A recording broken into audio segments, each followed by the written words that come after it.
recording that? Okay, so Vincent, hi, hello.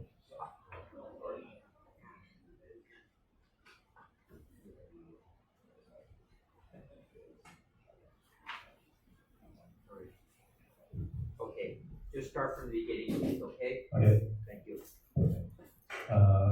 Hello everyone, my name is Vincent, and today I'm going to talk about how stress affects university students. And for this project, my group members, Lawrence, Ray, Nan, Jamison, and I conduct our own survey to better understand the stress experienced by university at Rensselaer University. In this presentation, I will introduce why we chose this topic, the background of the study, our research method, the survey results, and finally our discussion and conclusion.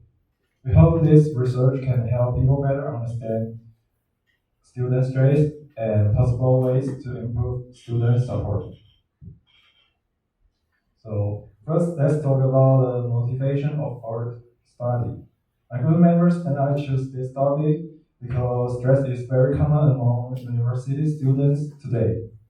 Besides academic pressure, many students are also worried about their future careers and employment opportunities.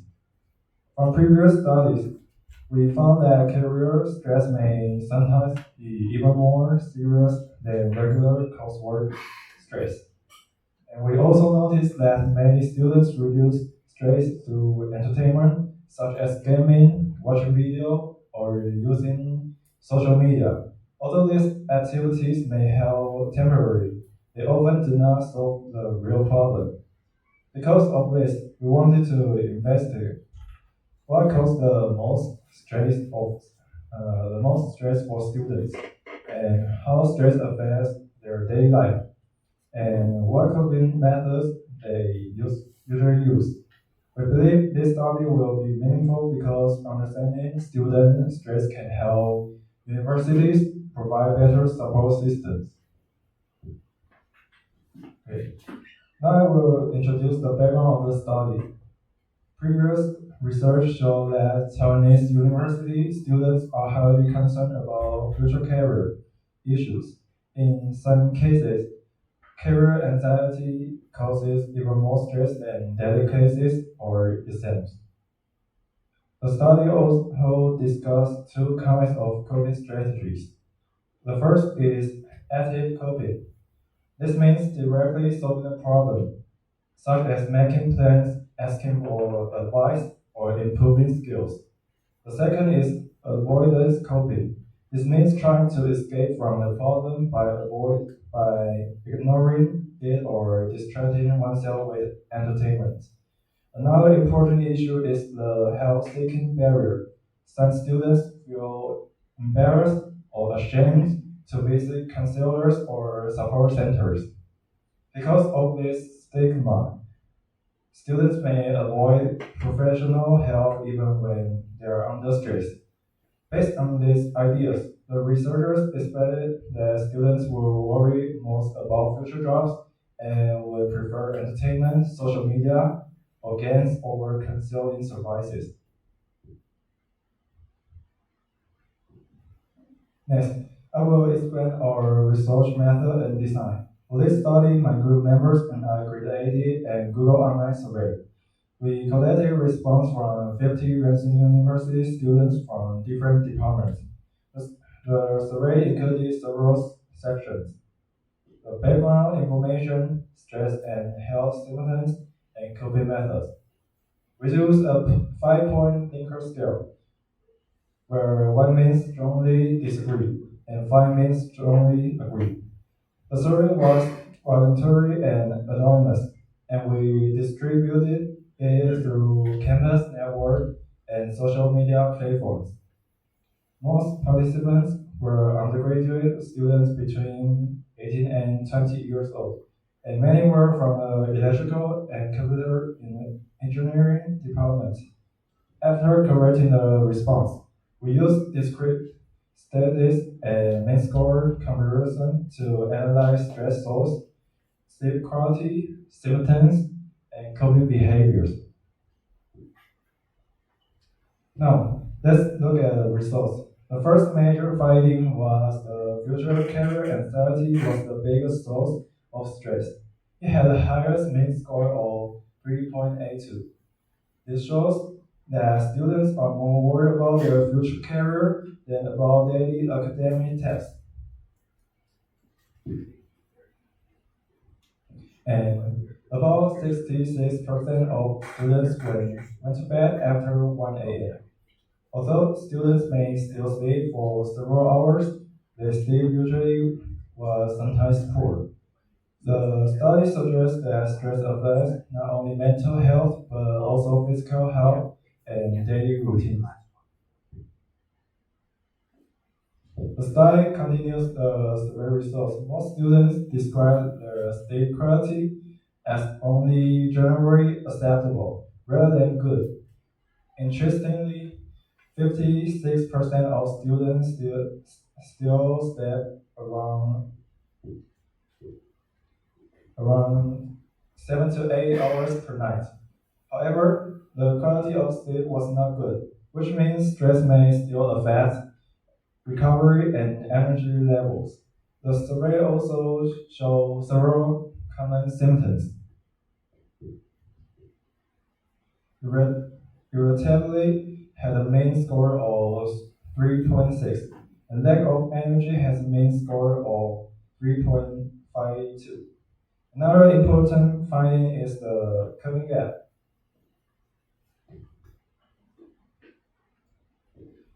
such as such as entertainment-based coping, using phones, watching videos, or gaming had a high mean score of 3.76. In comparison, seeking professional help had a much lower mean score of only 2.34. This means students are far more likely to use entertainment than counseling or sports devices when they feel stressed. Now I will discuss the meaning of these findings. First, career anxiety clearly dominates student stress. Students worry more about long-term career direction and future employment than immediate school assignment. Second, stress is affecting students physically. Poor sleep quality, late sleeping habits, irritability, and fatigue all suggest that mental stress influences daily health. Third, many students choose avoidance coping instead of active support. Phones, games, and entertainment can provide short-term comfort, but they do not solve the deeper issue for career uncertainty. The main discussion point is that the problem is not only stress itself. The deeper issue is that students' coping methods often do not match the real source of stress. Because of this mismatch, stress may continue for a long time without being properly addressed. Finally, based on the results of our survey, we found that future career anxiety is the biggest source of stress for many university students. The stress is also connected to poor sleep quality, fatigue, irritability, and avoidance-based coping behaviors. From this project, my group members and I learned that universities should strengthen both career support and mental health support for students. Thank you for listening. And now is the Q&A time.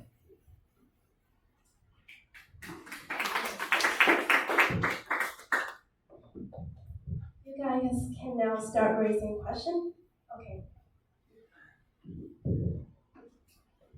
I am Jamison from EC. How would you deal with stress? Hello, Jamison. I'm glad to answer your question. And for me, my method to reduce my stress is maybe go to exercise because I like to play basketball. Just like I just said, we must to solve some problem like uh, be familiar with the future job. So maybe I will go to watch some YouTube video and knowing the jobs.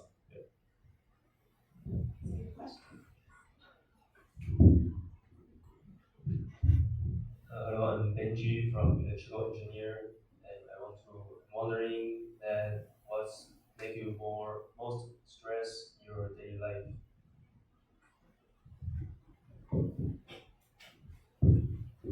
Benji, hello, Benji. And for me, the most thing that maybe the most stressful thing is I think it's also the future career anxiety. Yeah, because we don't we don't really know the real job is what to do. Yeah.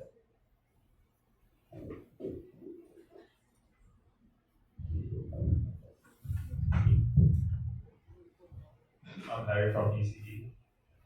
So, what future research can be done on this topic? What further research can be done?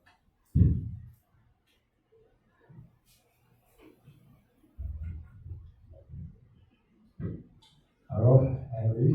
And the question is how we can give more research about this one. I think it is the correct way to reduce maybe the student stress and the most effective way make that to make sure that students can know the future job is what to do.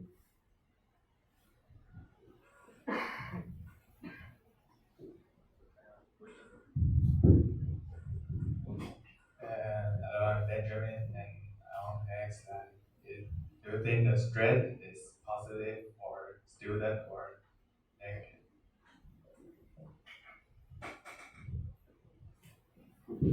Hello, Benjamin. I think stress can be both positive and negative. Like maybe when you when you have a exam, the stress may make you more want to study, and sometimes it could be negative, like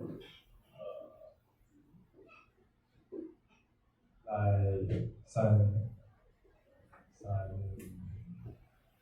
some students they may have the family stress and make them not want to study.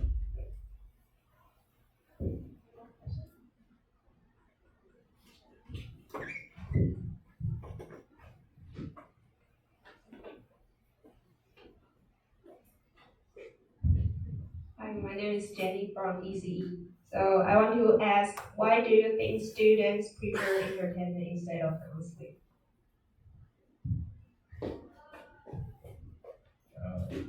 Okay. Sorry, can you repeat again?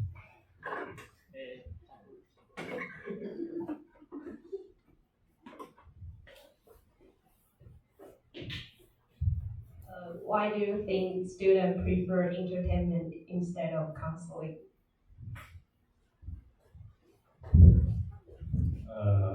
I think because why students prefer the entertainment because it's easier and much more fast, and we maybe really should solve the mental problem. So it's a short term, not long term. So I think that's the reason why the students prefer entertainment to reduce the stress. Okay, thank you. So now I'll start with the next speaker. Welcome, Hauser Chen Haoze.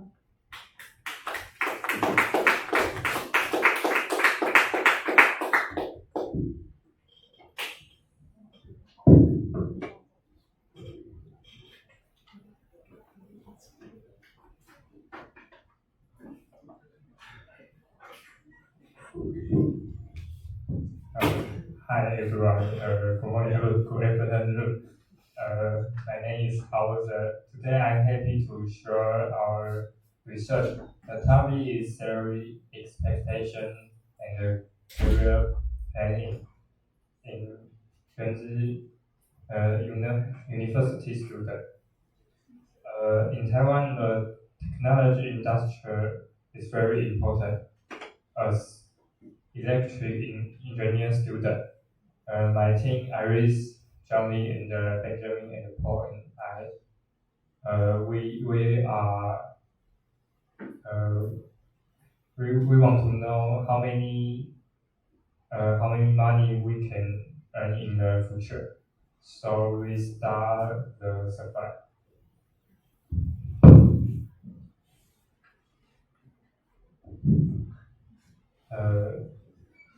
First, why we do this study? We want to know briefing about electrical engineer student.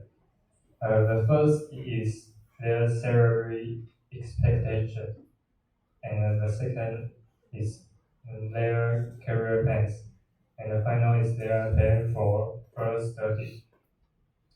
And how did we do it? We use Google Form to collect answer, and we focus on 4 key points. Is expect money, salary, and prefer working hours and academic performance, and plan to study. We have 4 hypotheses before we start. First, we guess the student expected salary will be higher than the real market. Second, we found students with better grade who want higher pay. Third, we believe students who are willing to work longer hours will expect more money. And final, the students who plan to go abroad who expect the highest salary. Then we got 41 different people answer. There are about 70% were male and 25% for female. Most of them were between 18 to 20 years old. And this bar chart show the most students of them want to work 8 to 9 hours a day. This is a normal standard. And we found something interesting. Some students want to very high salary, so they can work over 10 hours. Then this picture is grade and expect salary. So for example, the student with grade between 60 and 70, their expect salary is about maybe 40,000 NT$. And some students who have a grade with 90 to 100, they want a salary maybe over 60,000 NT$, even to 80,000 NT$.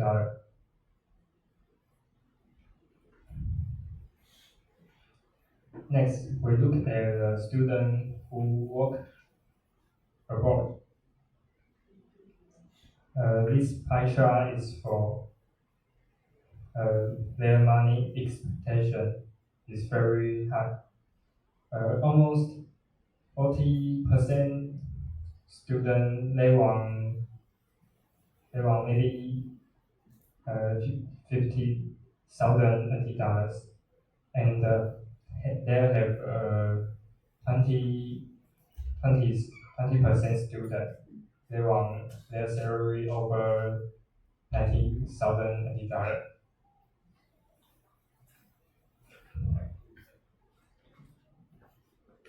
And next pie chart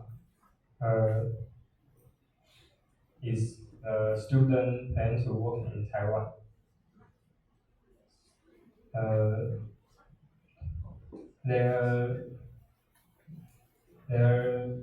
The many students expect salary between 30,000 to 50 NT dollars.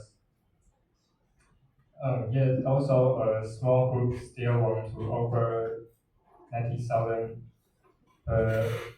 Overall, students stay in Taiwan are more realistic. They know what local plan usually pay for entry-level jobs.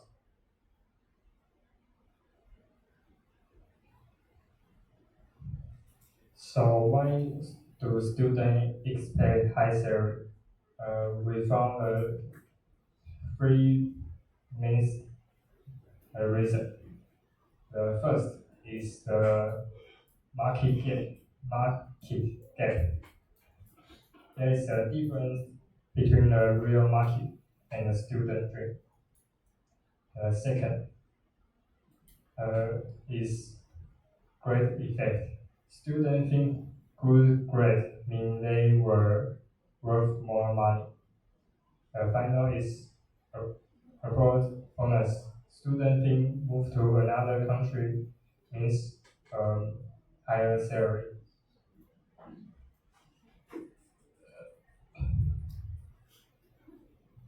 Let's simulate our core finding. In short, most students expect more money than the market extra pay. We prove the student want more pay if they work longer hours, have bad grades, or want to go abroad. Our survey data clearly support our first suggestion.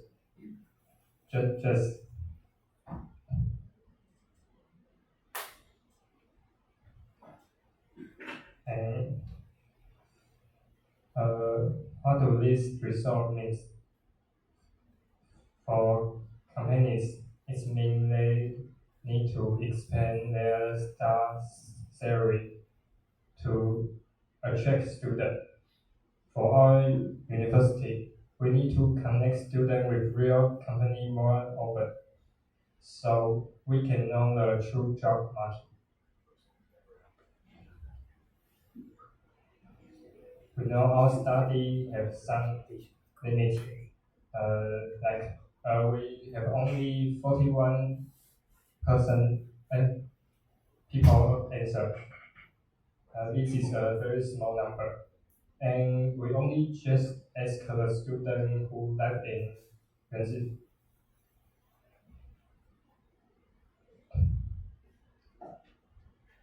So for next step, it would be great to do a follow-up study. We want to find these same 41 students after they graduate and get a job. We can compare their real salary with expected salary from this survey. It will tell us whether their dream come true. And here is my reference for study. Thank you for your listening. Thank you. Okay, you go first. Hello, I'm Paul from ECE, and I want to know whether you will stay in Taiwan or to work. I think I will work in Taiwan because my English is not very well, and I love the culture here. Thank you.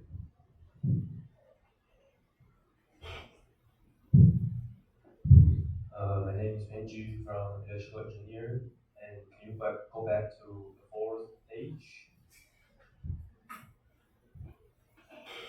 Yeah, I want to know, I don't know why the male and the female was like is equal to like 94, 4. Because some people they don't tell me his gender or her gender or uh, her gender his gender maybe is gay like Benji or so they don't talk to me.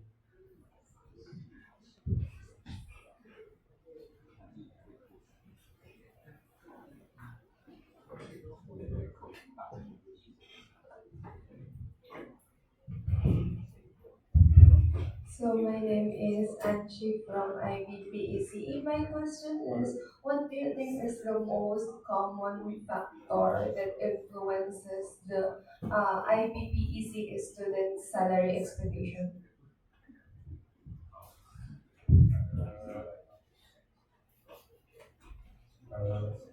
Please say again. What do you think is the most common factor that influences us IBPECE students' salary expectation? Mm,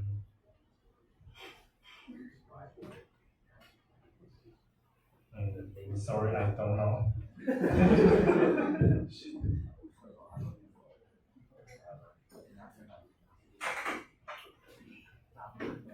I'm Harish from EC department. Do you think students' salary expectations are realistic compared to Taiwan's job market?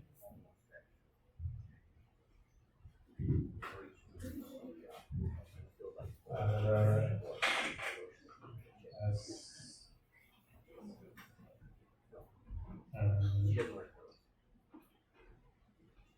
I think the salary in Taiwan is not very very high in this industry. But maybe you work in 5 years later, your salary will be maybe can double. One more question.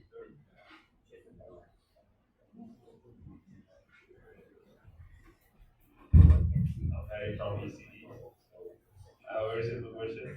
What inspired you to choose this research topic?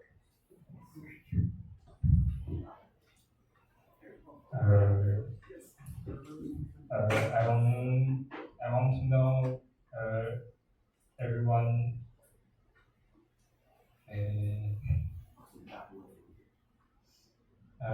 I just want to know everyone's expect salary in this. You talk about, Jonathan, like, you talk about the current entry salary typical for electrical engineers in Taiwan. What is it? You never mentioned what the salary is.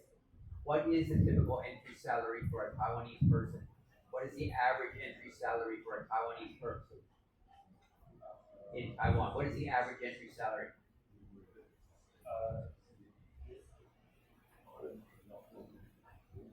Okay. That's expected salary. What is the real salary? Average. I don't know. real salary. Okay. Because you argue very much that Maybe higher salary than they're actually going to or get. maybe 40,000 NT dollar. Maybe, okay. Thank you for your speech.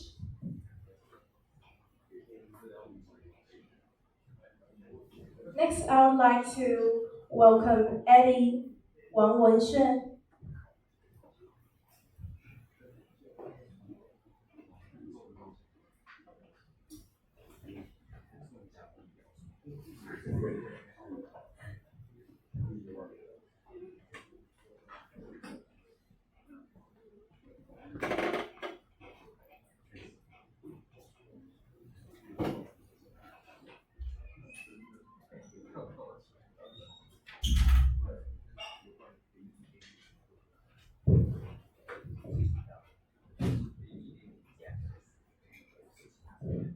Hello everyone, my name is AD and my topic is people who earn the higher salaries usually have higher levels of education. And I want to explore the relationship between the educational attainment and learnings. And our research aims to delve into how your investment in time and money for education ultimately translate into financial returns. And this isn't just important for our personal choice in major, but also holds significant implication for broader educational policies. And this page is my outline of the talk, and I will start with the introduction, and I will talk about the overview and discussing why education and the salary are such important topics. And then I will talk about the theories and with some real world data. And after that, I will talk about how did I conducted this survey and this research and our including our survey design and our participants. And of course, the next one is our my the most important part is the results of my research. And I will also share some interesting discoveries from those questions. And finally, I will conclude and discuss the further research direction, like the next step we can do.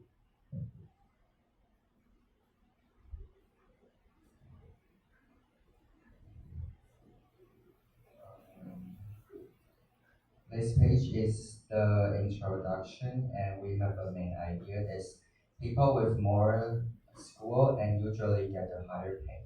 And I think education has been considered a key factor influence our economy in the future. And when it comes to the education and the salary, most people feel like the more you study and the more you will earn. And this is actually the main idea I want to discuss today. And I think there are two reasons. One is like your knowledge and skills you gain from the education and from the course you learn from the college, and they will make you more effective at your work. And so the employers will are willing to pay you more. And I think the other one is like your degree is telling your boss or your employers that you are the smart and you are capable for this job, and you are making them more likely to hire you. And I think that both reasons have the same point. Higher education usually leads to the higher earnings. So uh, I want to talk about why this research is very important. I think uh, it is reflected in the multiple aspects. Like it's actually very important for all of us. Like when we choosing a major or deciding whether to continue study, a big decision that impact how much money you will earn in the future. So if we if we have clear information and everyone can make better choice, and for the society, for the government, I think they spend lots of money in education every year, and I think it's crucial for them to know if that money is well spent and how to maximize its effectiveness. And and for the research, we also observe interesting thing like many people start college, and but they don't complete their degrees, and this will become a key idea. So my our research goal is to explore the relationship between your satisfaction with your major and your further earning potential. Um,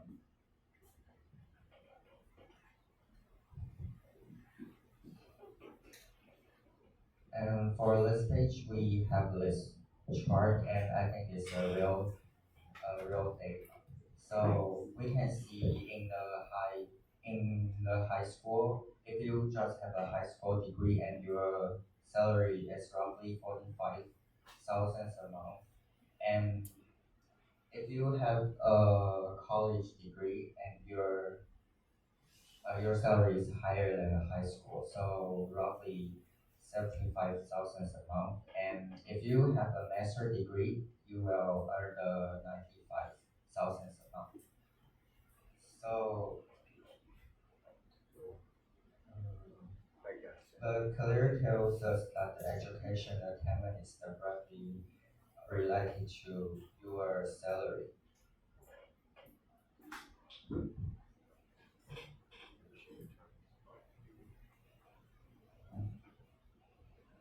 And in the last page, we talk about the link between education and earnings, and we can ignore important factor is academic persistence. I think dropping out is a major barrier to attaining a high salary, and it will threaten their chance of earning a high salary. So in our research shows that satisfaction with one's major is the strongest predictor of academic persistence. Like you didn't know why you need to study so many courses and you didn't like, and actually you didn't like your major. So low major satisfaction will lead to higher intention to dropping out. So which means not completing higher education, and it will affect their lifetime earnings.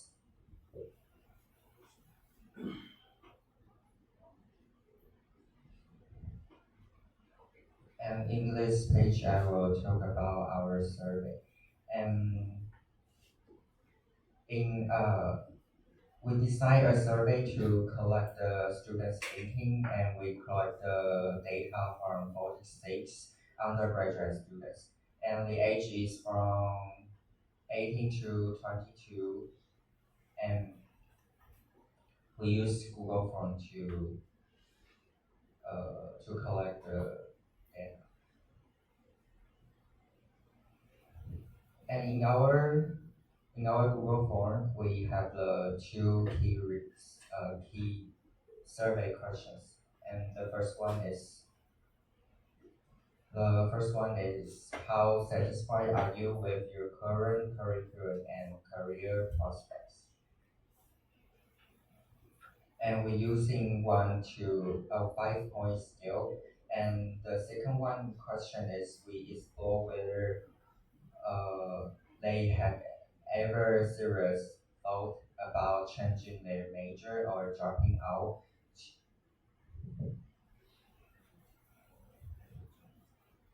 And this is our results, and we can see we have in those 46 students, we have 80 students choose the level 3. So I think the average satisfaction is pretty common, but we also have like roughly 12 students fell into the low satisfaction range, and they choose one and two. So I think these low satisfaction students are exactly at the higher risk of the dropping out. And this means they are more likely to not finish their degrees, or which directly impacts their chance of gaining higher educational and better salaries in the future.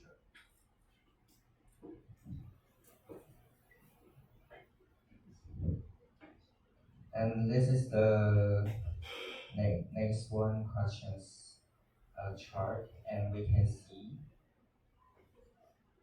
In the last page, we talk about the major satisfaction, and this page is talk about the major chance consideration. And we found that roughly 40.5% of students want to change their major. So some of them might feel that their current major will not help them earn a high salary after graduation. So they want to transfer to a major that they believe can help them get a better paying job in the future. However, some students may choose to drop out of the school and start working right away instead. But this decision could have a big impact on their further salary.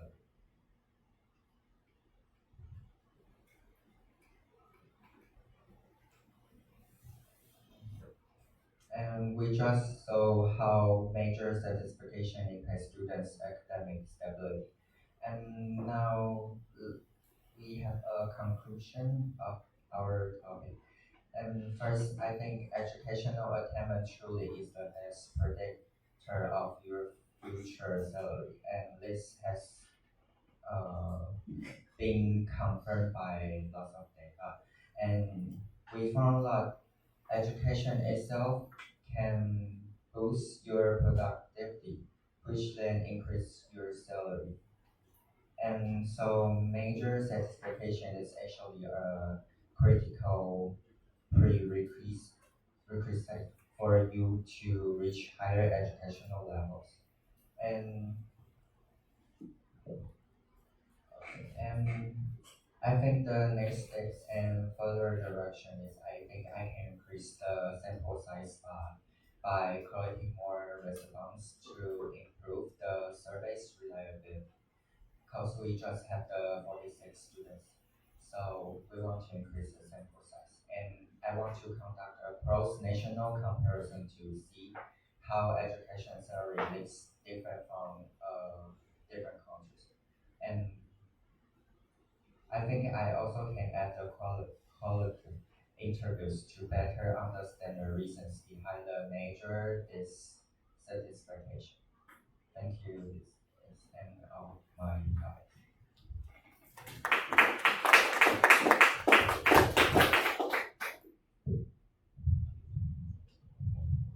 I'm Jay from ECE, and so do you plan on going to masters to increase your salary?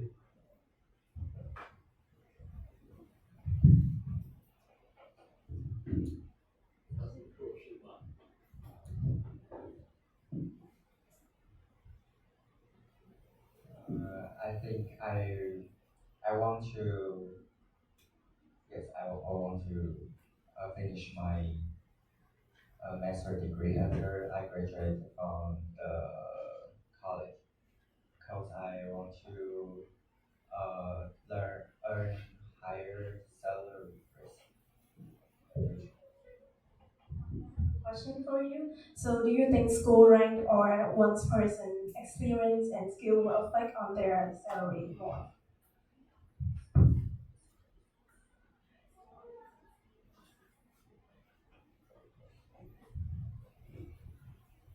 I think the experience and skills are also very important. So in my in some page I say that I think the skills you learn from your college or in your courses make your job more effective.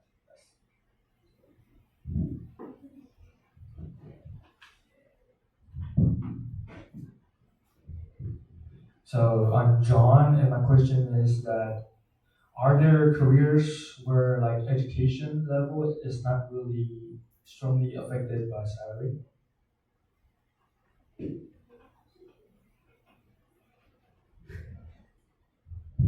Are there careers where education level does not really affect the salary?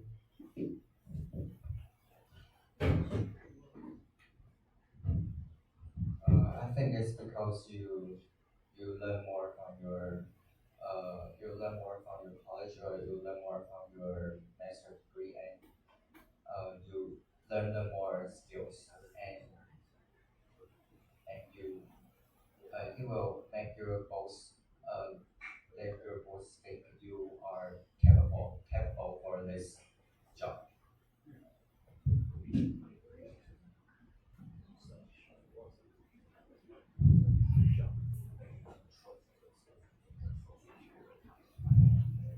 Hey, my name is William.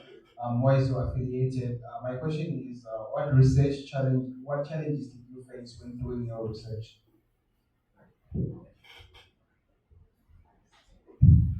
I think that's like my for this stage I talk I want to increase the sample size and because we just have the 46 students in 46 participants in my research, so I want to increase the sample size.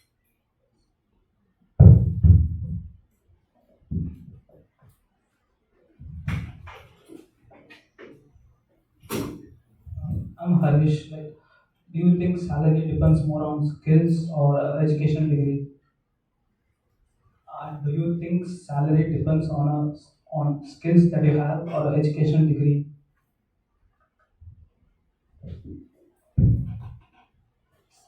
I don't think so because I think maybe someone is think their degree is uh, not they can they can earn lots of money in the future, so they just dropping out to choose a job or they just learn the skills and they don't want to study. So maybe they can find a job is can also can earn lots of money in the future.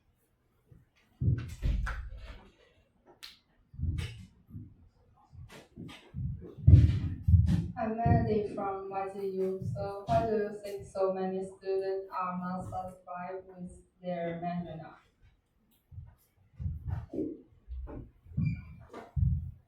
I think so many students choose their major is depends on their parents. So they actually didn't like their major, so they want to drop it out. Thank you. Now I want to welcome the next speaker, Constantine Imboyu.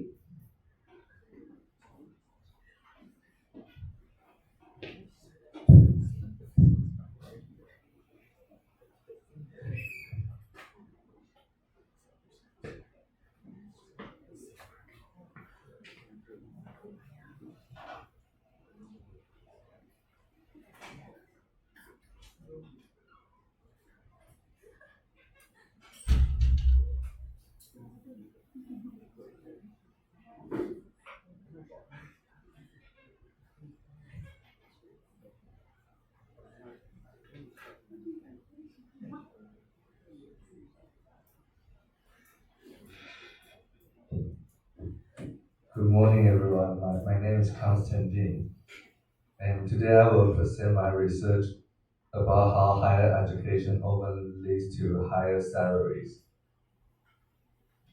And this is the outline of the talk.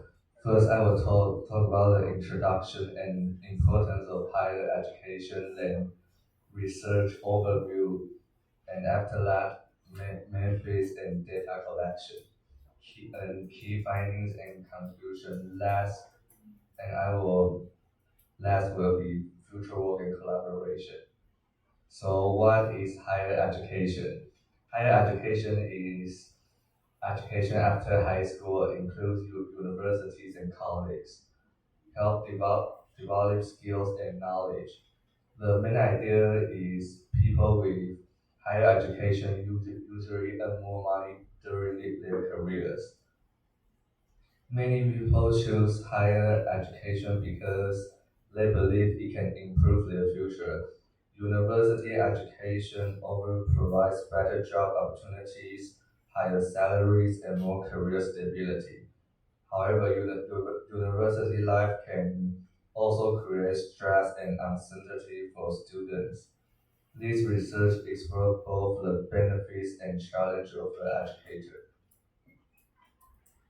And why is this research important? The salary will affect the quality of your life, and education will impact your job opportunities. And also important for students choosing careers. And the education can help governments improve education policies. And the global trend is the country with more educated workers often have stronger economies. And the relationship between education and salary is higher degrees often lead to better jobs and a better chance to have promotions and to get employed at some specialized careers. And the employers always tend to value trained workers. And these are some common degrees: a bachelor's degree, master's degrees, and doctoral degree. And here are some examples of high paying fields like engineering, medicine, and computer science. The thing to the observation here is specialized education usually increase earning potential. Since this job requires a higher skill set, so people can have a higher salary. And this is my survey method. An online survey was conducted with undergraduate students. Most participants were electrical and communication engineering students, and there are total participants of 42 students. The survey questions included satisfaction with current major, thoughts about changing majors or dropping out, and stress and academic challenges, match between personal skills and major, career uncertainty and future goals. And the purpose is to understand how students feel about their academic choice and future careers. And this research focused on explore whether uncertainty is higher education affects the student motivation or satisfaction with studies or career confidence and long-term educational goals. Widely supports this topic. Even though higher education often leads to higher salaries, students may still struggle with stress and burnout or uncertainty about their career path, whether the job will pay enough or not, and the lack of interest or guidance. The analysis method is percentage comparison and satisfaction analysis and student feedback evaluation. And according to the study, student satisfaction level survey results showed there are 45% of moderate satisfaction and 30% of low satisfaction and 25% of high satisfaction. The interpretation is many students continuing to study because higher education is connected to better job opportunities and higher salaries. And with a higher education, their career future can have more stability. However, moderate satisfaction suggests many students will feel uncertain. And with students considering change major, there are 59.5% of students consider to changing their major. And I think the main reason is academic pressure and unclear about their career direction. And maybe some people, after studying their major, they want to change their career since they're not interested in it. And maybe they are also facing some difficulty understanding the lessons. The important finding here is students may value the financial benefits of higher education, but uncertainty and stress can still affect their motivation. And here are some main challenges students face. Uh, there are 50% of students feel stressed and 38.1% feel heavy workload and 38.1% of lack of interest and difficulty understanding lesson with 38.1% and last 21.4% of lack of guidance. The interpretation here is students often stay in higher education because they believe in improves like employability and salary potential in the future and a career success. But emotional and academic struggles can reduce engagement. And in conclusion, the study supports the idea that higher education is strongly connected to higher salaries, better career opportunities, and long-term stability. However, many students experience uncertainty and stress. Financial and career benefit alone are not enough for them to go through the university. And recommendation is universities should provide better academic guidance for career counseling and practical learning experience. Maybe some mental health and motivational support too. This can improve both student satisfaction and long-term success. Thank you.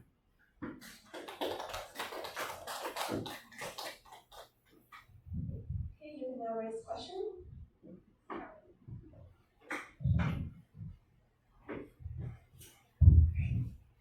I'm Harish. Like, do you think the cost of higher education is worth the salary?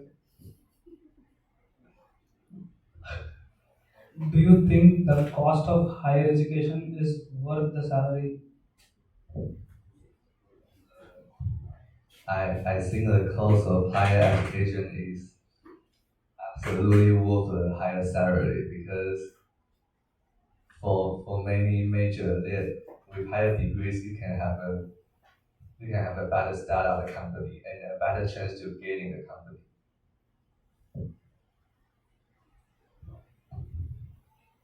And are you planning on studying abroad after graduating, going back to the US? I think that is a big decision to make. I'm still considering so many things, so I can't answer that right now. Like whether I will fit in there or maybe Taiwan is better. Maybe I will make the decision like in 2 years or 1 year, but not right now.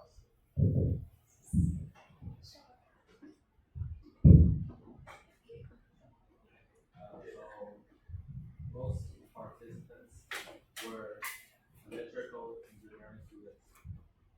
How could this affect the reliability of the results? The reliability of these results. I think Most of them are all from the same major, right? So I think I should include more majors to see the difference in the salaries. That is maybe something I will do in the future.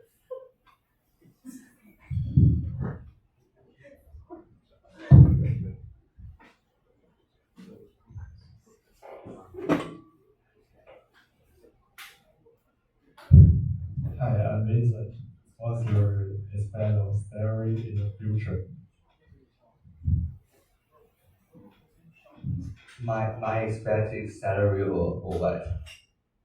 Like maybe like 100K a month or something like that. Hopefully. Rupees?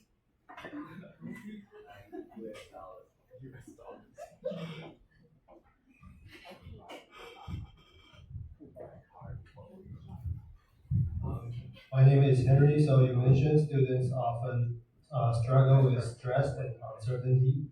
So my question is, if you are one of them, how would you overcome?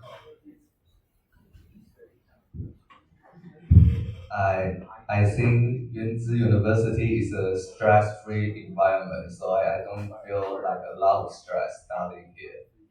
It's all like sunshine and rainbow or something like that.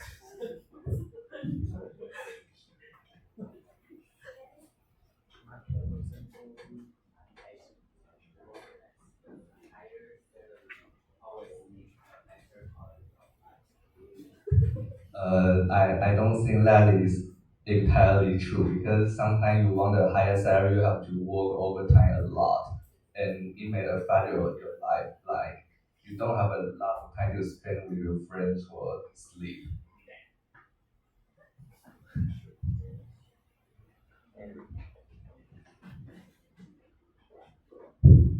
I'm Melody from YCU. So what do you think so many students are not satisfied with their work now? Not satisfied with their work now.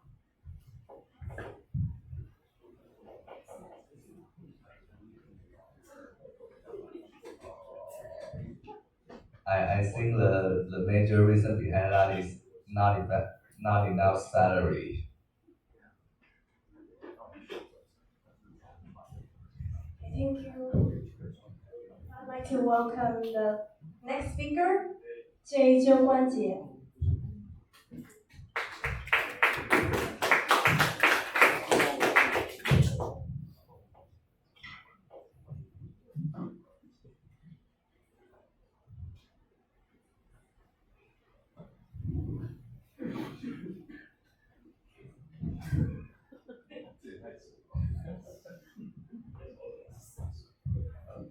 So, good afternoon, everyone. My name is Jay, and I'm going to be talking about how artificial intelligence affects students.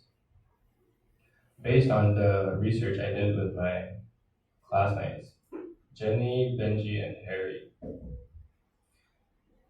Today, I'm addressing one of the most critical challenges in modern education, the rapid integration of generative AI. This presentation centers around a core thesis.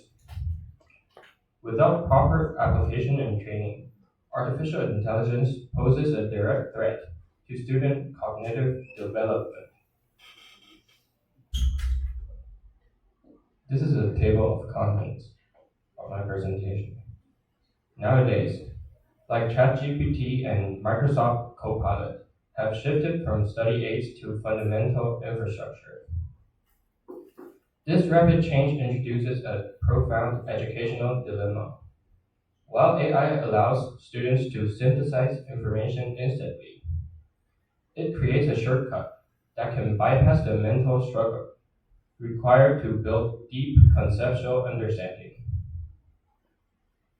We will explore this tension through recent empirical evidence, focusing on how uncontrolled reliance can inadvertently harm student learning workflows.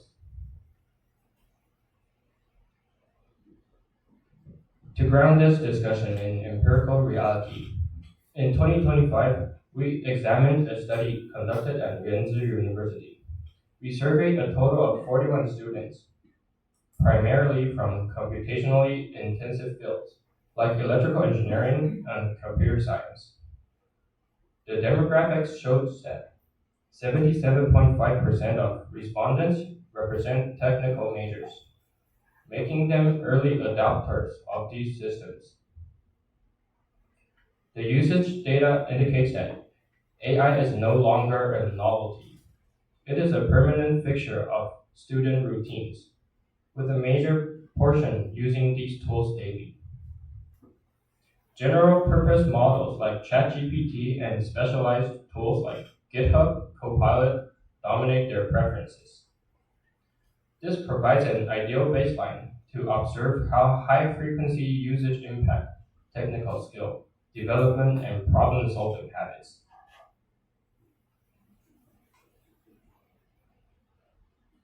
So first, let us look at why students adopt these tools so eagerly.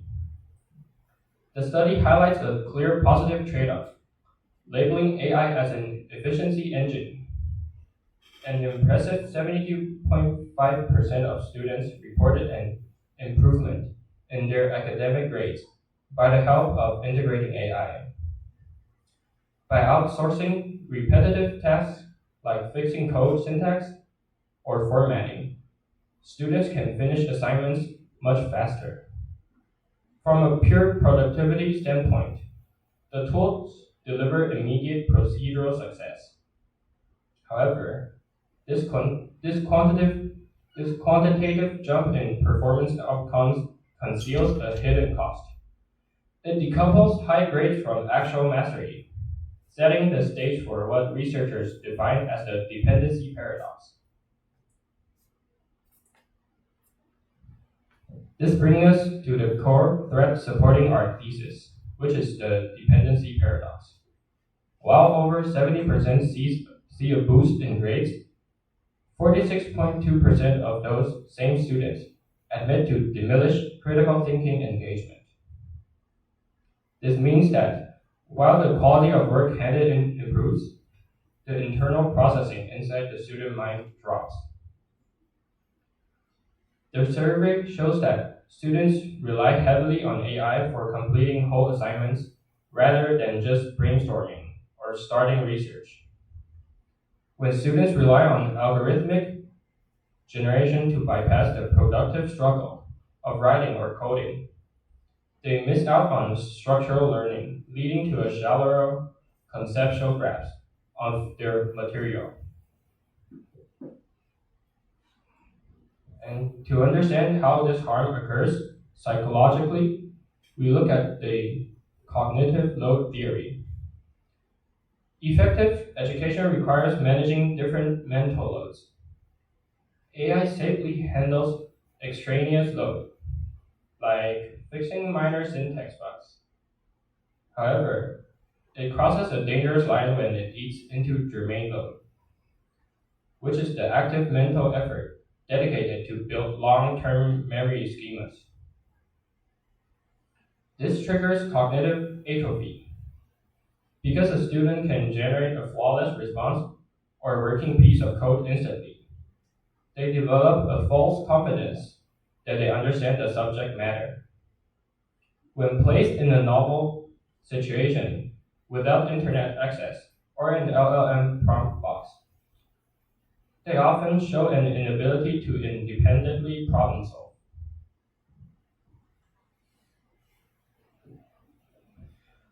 Beyond the cognitive risks, improper use inflicts ethical harm due to an institutional integrity gap. A significant 55% of the survey students explicitly requested formal guidelines on AI usage. In the absence of proactive, clear rules, students find themselves operating in a precarious ethical gray zone. Their motivations are largely pragmatic, trying to survive intense workloads rather than malicious deception. Yet, because current detection tools are notoriously unreliable and easily bypassed, a culture of anxiety emerges. Students submit AI-assisted assignments, secure top marks, but remain entirely unsure of the legitimacy of their methods. The data proves that ignoring or outright banning AI is no longer a functional option for universities. Such restriction fails on a practical level and runs counter to modern digital policies like Taiwan's Artificial Intelligence Fundamental Act. Therefore, the role of institutions must pivot completely from policing to proactive pedagogy. Educators must actively train students in three specific capabilities. First, validating AI outputs to protect against hallucinations. Second, transparently disclosing how tools were used. And third, preserving their critical human voice within automated workflows. We must guide students away from using AI as an intellectual crutch, converting them instead into critical human collaborators.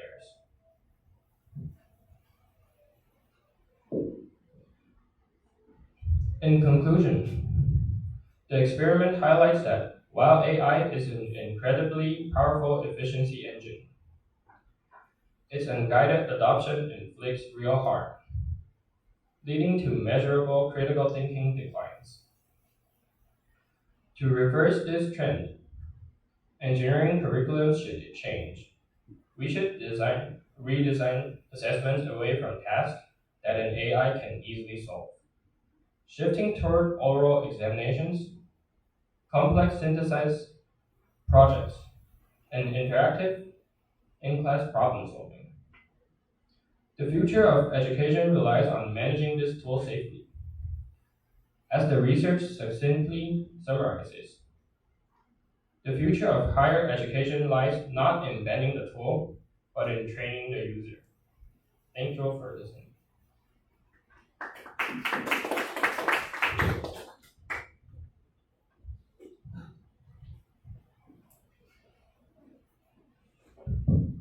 I'm Benji from electrical engineer.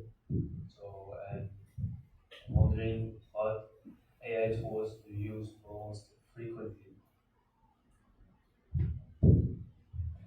The AI tools I use most frequently is probably Grammarly or Google Gemini or ChatGPT.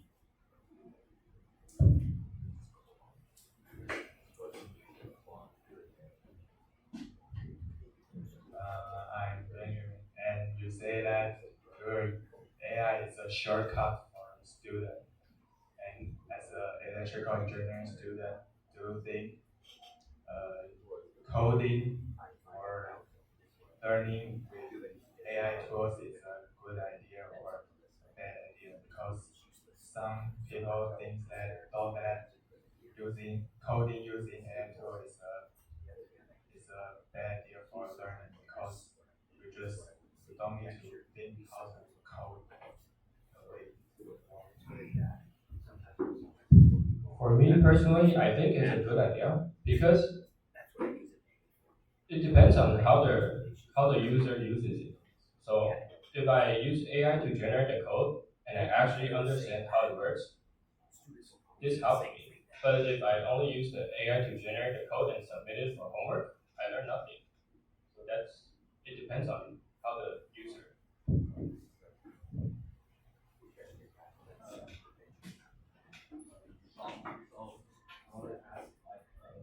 Do you think we should use we have to, do you think we should rely more on AI in the future, or we have to know the limits as to using AI? Using AI may impact on if we use it if we use it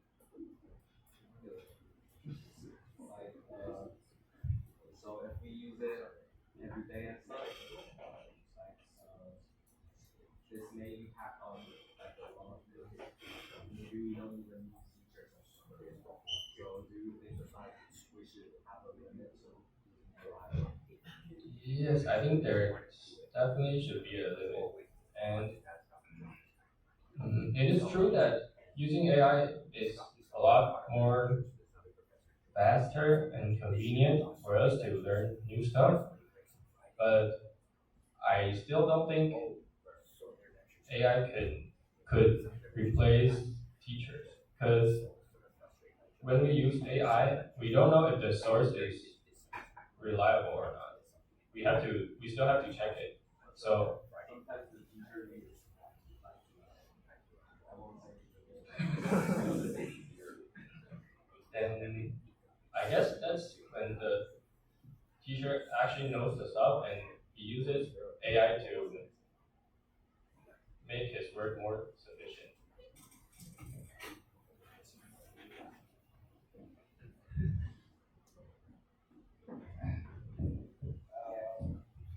My name is William, and what is your affiliated?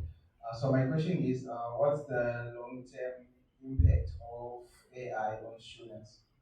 What do you think is the long-term impact of AI on students?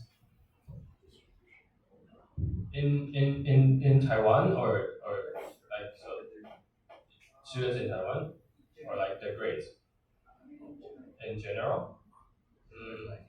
Right now, I think it's not that positive because in Taiwan, I think most of the students use AI just to complete tasks. So it's not a really positive thing to learn it by using AI. So right now, I think it's not a positive thing.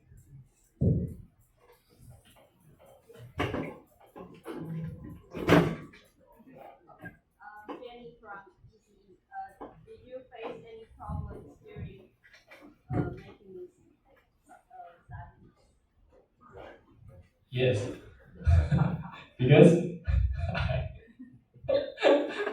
I I just I was told by my friend Benjamin that this presentation is held today on this Wednesday.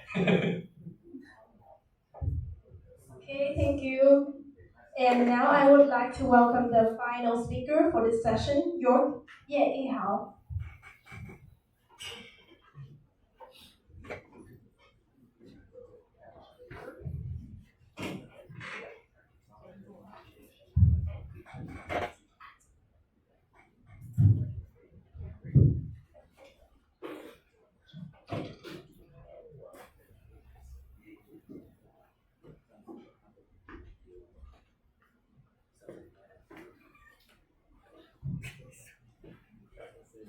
Hello, my name is York, and today I'm going to talk about the impact of sleep deprivation on students' learning ability.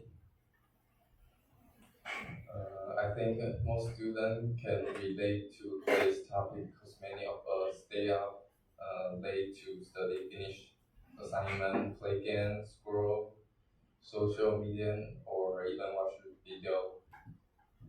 And sometimes we feel like sleeping less gives us more time to work, but actually research show that lack of sleep can seriously reduce our ability to learn, focus, and remember information.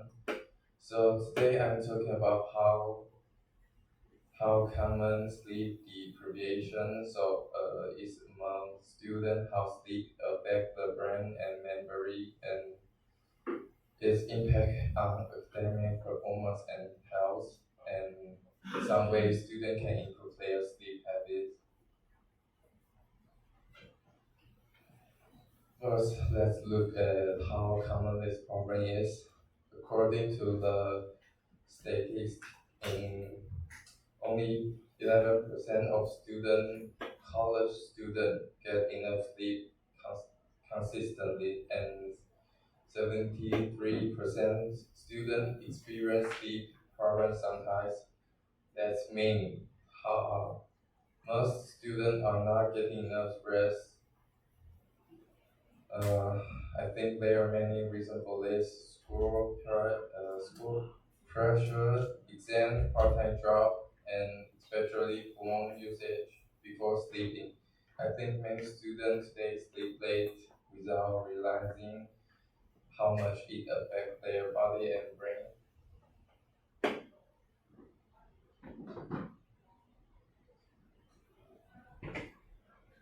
Uh, this slide shows the relationship between sleep quality and GPA.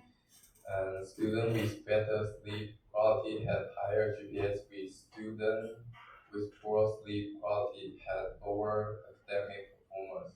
For example, a student with very good sleep had an average GPA of 3.28, but student with very bad sleep dropped to around 2.88.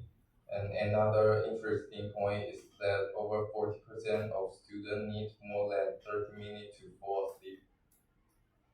So when, stu- when students don't sleep well, they usually feel tired during class, lose focus easily, and become less motivated to study. So sleep quality clear has a strong connection with academic success.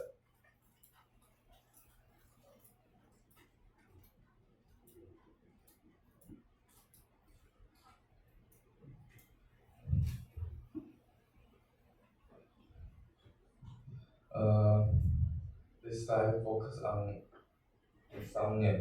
Researchers use something called the insomnia severity index to measure sleep problems. This result shows that students with moderate insomnia had lower GPAs compared to students with normal sleep patterns. When students cannot sleep properly, they often feel tired during daytime. This affects concentration, memory, and learning vision. It can also create a bad cycle. For example, students become stressed because of grade, and stress causes poor sleep, and poor sleep causes even worse academic performance.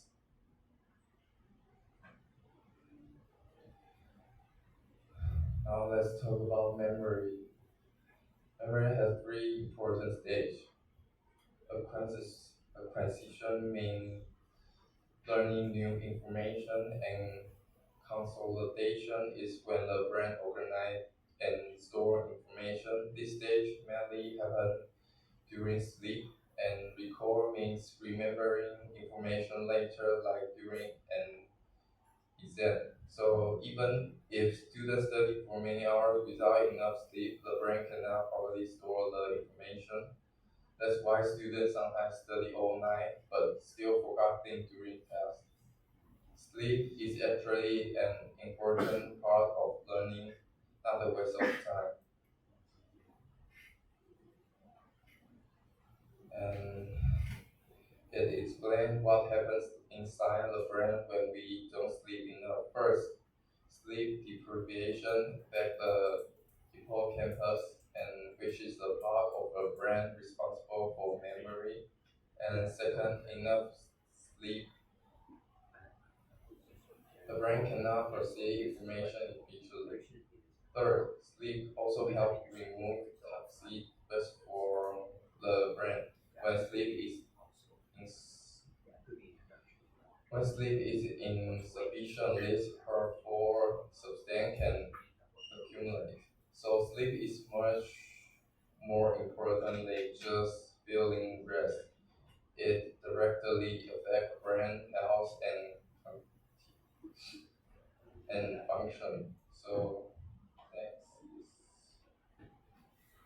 and sleep deprivation also affect thinking and emotion. Students who don't sleep enough often lose focus and breathe slowly and become emotionally unstable. For example, they may feel more stressed or impatient. Decision making ability also becomes weaker.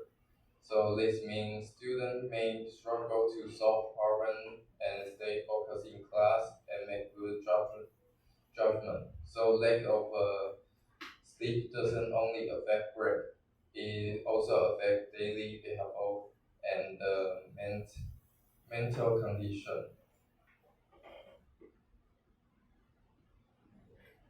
And to summarize the overall academic impact, students with chronic sleep deprivation usually perform worse in subjects like math and reading, writing.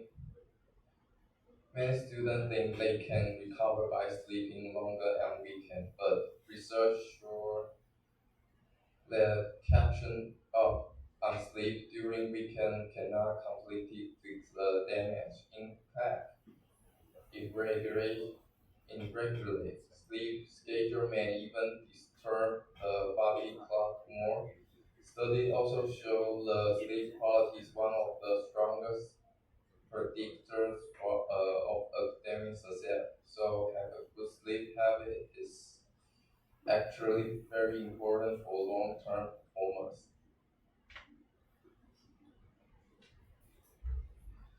Sleep deprivation also causes health problems mentally.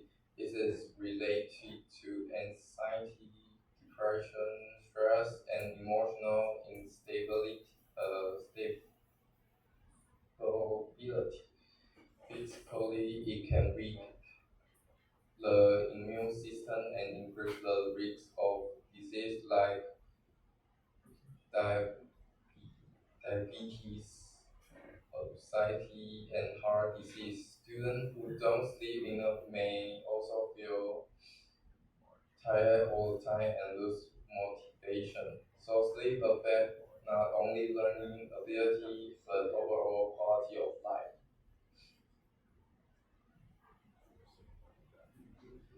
And this slide shows the recommended sleep hour for different age groups. Teenagers should sleep around 8 to 10 hours every night. Young adults should sleep around 7 to 9 hours, but I think the student university is sleep much less because of the homework, entertainment, and using cell phone time. Getting enough sleep helps improve the concentration, memory, emotion control, and So maintaining proper sleep duration is extremely important.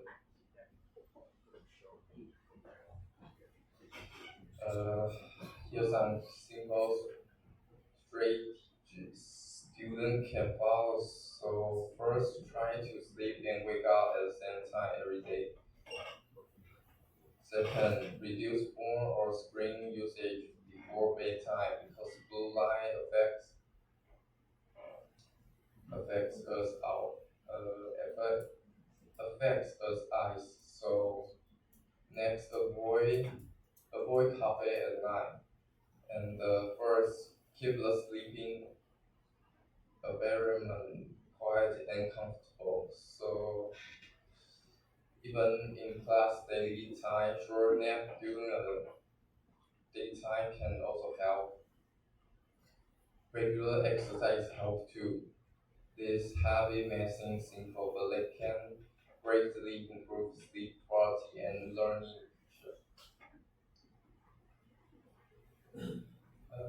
To conclude, sleep deprivation is a very serious issue among students daily. It affects memory, concentration, emotion, health, and academic performance. Many students think sacrifice sleep help them study more, but actually it often reduces learning vision. Sleep is not waste time; it's important part of successful learning and health living. So I hope everyone can pay more attention to their sleep habit and maintain a healthy lifestyle. Thank you.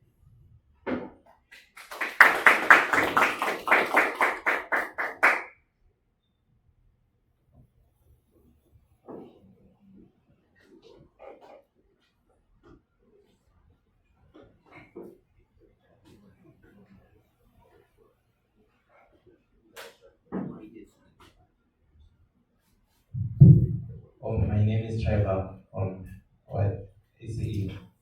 So I wanted to ask I feel like you generalized throughout everything. So my question is like, is there any way, maybe advice to university administration on how we can improve the sleep stresses and all that?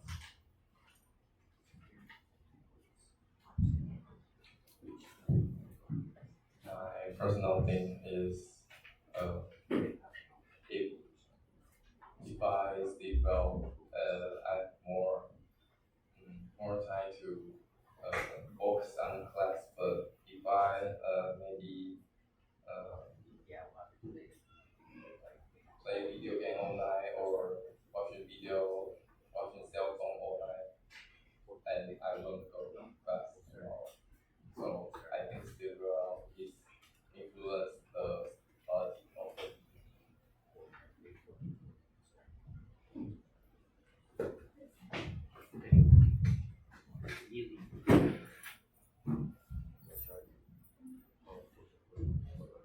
Hi, I'm Vincent.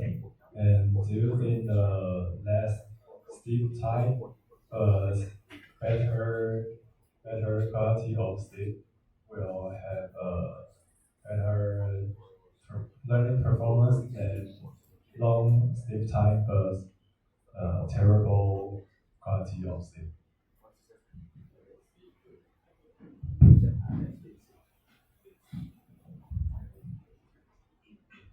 你觉得就是短时间，但是睡觉品质好的，对比说那个长时间睡，但睡觉品质可能没那么好，学习成效你觉得哪一个会比较好一点？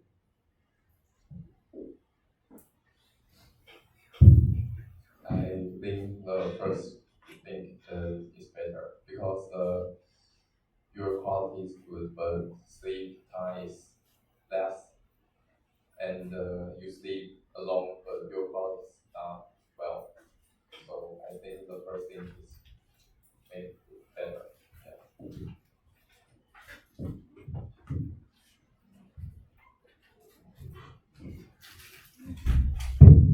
My name is Murphy, and I'm from Yuanzhi. And do you think schools should start later to help students get enough sleep? Why or why not?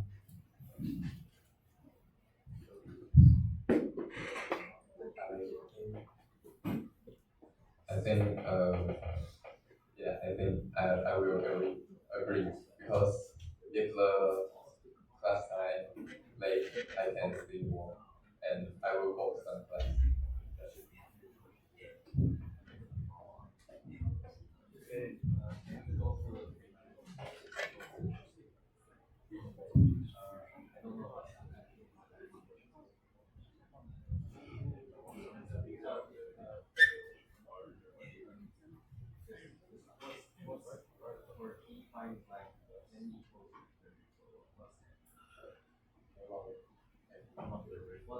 What's n for like key findings?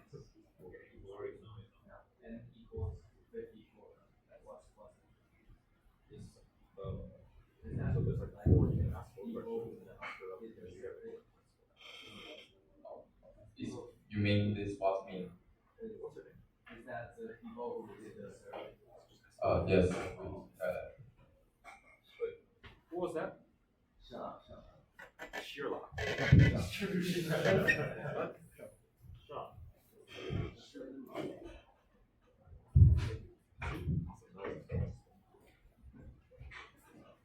And we go to the last page. What's PHQ9?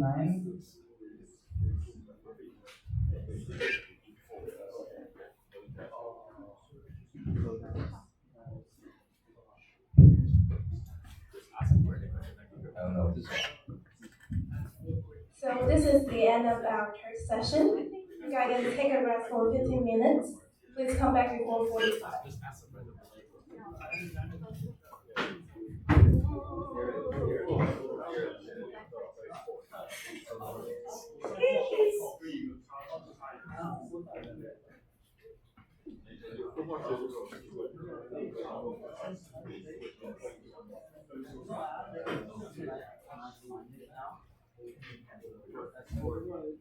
You're not gonna bail on us, right? You're not gonna just bail on us, right? Yeah. Tell me you're not gonna bail on me. No.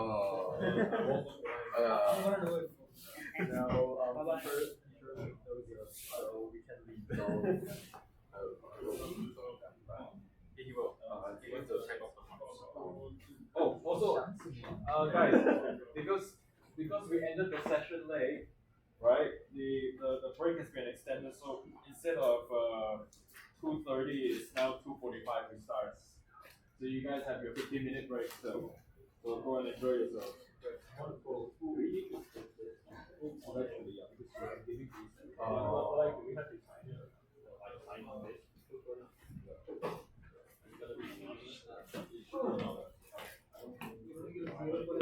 What? You could draw a tiny little tiny face.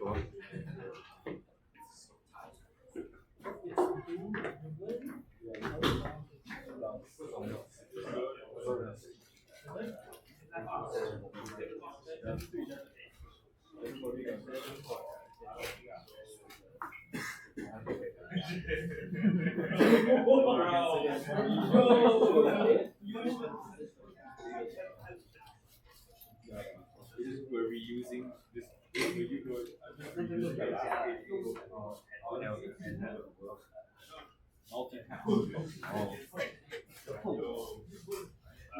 哎，碰到我了，你不要走。Don't touch me. I feel like you. 天在反应。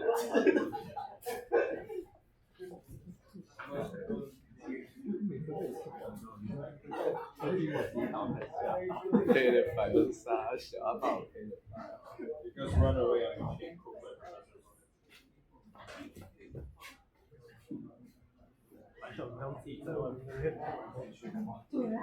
Anyone, right?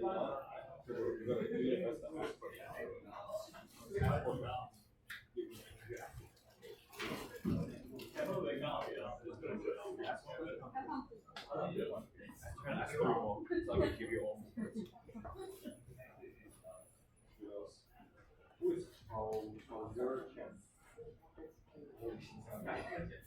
I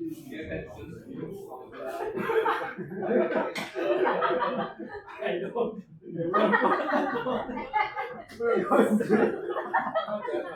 We're going.